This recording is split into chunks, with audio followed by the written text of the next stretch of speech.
Hello everyone, welcome back to my channel. I hope তোমরা সবাই ভালো আছো। চলে এসেছি আজকে একটা নতুন ভিডিও নিয়ে।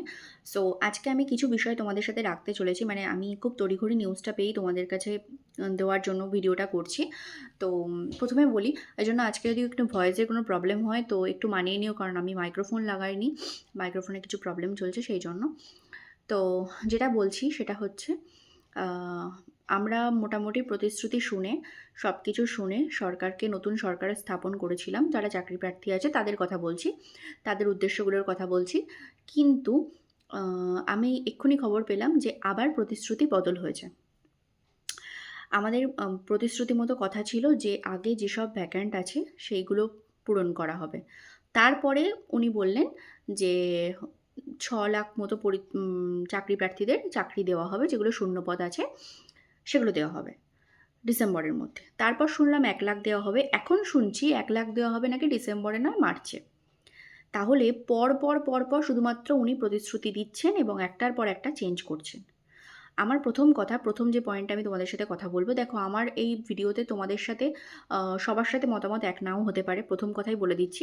সেক্ষেত্রে তোমরা তোমাদের মতামতটা অবশ্যই কমেন্ট সেকশানে রাখবে, আমি অবশ্যই দেখব। ওনার কথা মতো উনি একটা পর্যন্ত এখন নতুন রিক্রুটমেন্ট কোনো রকম কিছু খবর বিজ্ঞপ্তি আসেনি, কোনো নিয়োগ শুরু হয়নি। যেখানে ওবিসি উনি তুলে নিলেন সেখানে আবার কিসের জটিলতা? প্রথম কথা, পিএসসির চেয়ারম্যান ছিল না, তিনিও যোগ দিলেন, তিনিও কিছুটা দমিয়ে রাখার মতো একটা হঠাৎ করে সাংবাদিক সম্মেলন করে কিছুটা জানালেন, কিন্তু কোনো কিছুরই এখনও শুরু হয়নি। এবং একজন মুখ্যমন্ত্রী হিসাবে তিনি পরপর প্রতিশ্রুতি দিয়ে যাচ্ছেন চাকরি প্রার্থীদের উদ্দেশ্যে। আজকে এতজন চাকরি প্রার্থী মিলে যারা পুলিশের আর কি এতে ছিল তারা আন্দোলন করতে বাধ্য হলো, কারণ কি তারা আর সহ্য সীমার বাইরে। এই সরকার এসছে খুব বেশি দিন হয়নি, তার মধ্যেই এত অসন্তোষ সবার মধ্যে ছড়িয়ে পড়েছে, বিশেষ করে চাকরি প্রার্থীদের মধ্যে, কারণ সে একটা প্রতিশ্রুতিতেও রাখতে পারছে না। এরকম হতে পারতো যে তিনি বলতে পারতেন যে ঠিক আছে আমার আরও কিছুটা সময় লাগবে, কিন্তু বারবার কেন বদল? ঠিক আছে, কেন এত প্রতিশ্রুতি বদল হচ্ছে সেটা আমরা জানি না। তো প্রথম কথা হচ্ছে, এটা যেটা হচ্ছে সেটা একদমই ঠিক হচ্ছে না। সবাইকে একটা মানে মুখোশ পরে রাখার মতো অবস্থা। পরপর প্রতিদিন চেঞ্জ হচ্ছে। একবার ডিসেম্বর থেকে আবার মার্চে 6 লাখ থেকে কমে আবার 1 লাখ হয়ে গেল। তো মোটামুটি কোনো কিছুই আমরা দেখতে পাইনি। সরকার আসার পরের থেকে কোনো রকম নতুন বিজ্ঞপ্তি বেরোয়নি। যেগুলো পুরনো নোটিফিকেশন ছিল সেগুলো ডিটেলস কোনো কিছু আসেনি। এই মতো পরিস্থিতিতে দাঁড়িয়ে তাই জন্যই একবার ডেপুটেশনের কথা চিন্তাও এর মধ্যে করা হয়ে গেছিলো।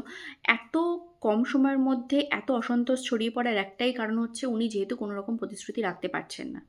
ঠিক আছে, তাহলে প্রতিশ্রুতি দেওয়ার দরকারটাই কী ছিল? এটা প্রথম কথা, আমার কথা। তো সেক্ষেত্রে তোমাদের সাথে আমার মতামত আলাদা হতে পারে, আমি বারবার বলছি এটা একদম আমার নিজস্ব মতামত। তোমরা অবশ্যই তোমাদের কমেন্ট করে তোমাদের মতামতটা জানাবে। দ্বিতীয় কথা হচ্ছে, আমরা প্রতিদিন দেখতে পাচ্ছি এই গঠন হবে, ওই গঠন হবে, এই হবে, ওই হবে। কিন্তু কোনো রকম তার মানে এখনো পর্যন্ত বাস্তবিকরণ কোনো কিছু এখনো হচ্ছে না। প্রতিদিন একটা করে নতুন নোটিফিকেশন আসছে। আমরা তো একটা জিনিস মনে রাখতে হবে, সবাই মিলে যখন 15 বছর একটা উম জিনিস অবসান হয়েছে, একটা ক্ষমতা অবসান হয়েছে, সেটা করেছে মানুষ এই কারণে যাতে ভালো কিছু আসে।